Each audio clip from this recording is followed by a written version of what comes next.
લોકસભા ચૂંટણીના પ્રથમ તબક્કા માટે ઉમેદવારી પત્રો ભરવાની પ્રક્રિયા વેગવાન બની છે. બિહારમાં ગયા, નવાદા, ઔરંગાબાદ અને જમુઈ સંસદીય મત વિસ્તારમાં લોકસભા ચૂંટણીના પ્રથમ તબક્કા માટે ઉમેદવારોએ ઉમેદવારી પત્રો ભરવાનું શરૂ કરી દીધું છે. પ્રથમ તબક્કા માટે ઉમેદવારી પત્રો ભરવાની છેલ્લી તારીખ 28મી માર્ચ છે. ઔરંગાબાદ લોકસભા બેઠક પરથી ભાજપના ઉમેદવાર સુશીલ કુમાર સિંહ અને નવાદા સંસદીય મત વિસ્તારમાંથી આરજેડીના ઉમેદવાર શ્રવણ કુમાર કુશવાહે ગઈકાલે ઔરંગાબાદથી 6 ઉમેદવારો, ગયાના 3 ઉમેદવારો અને નવાદા સંસદીય ક્ષેત્રના 1 ઉમેદવારે ઉમેદવારી પત્ર ભર્યું છે. જમુઈ સંસદીય મત વિસ્તારમાં હજુ સુધી કોઈ ઉમેદવારી નોંધવામાં નથી આવી. આ 4 લોકસભા મત વિસ્તારોમાં 19મી એપ્રિલે મતદાન થવાનું છે.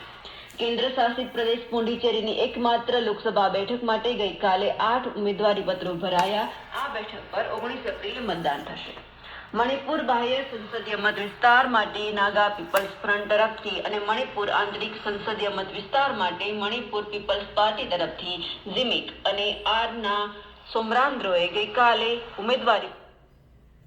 તમિલનાડુ ન્યૂ જસ્ટિસ પાર્ટીના પ્રમુખ એસ ષણમુગમે ગઈકાલે વેલ્લોર લોકસભા બેઠક પરથી એનડીએના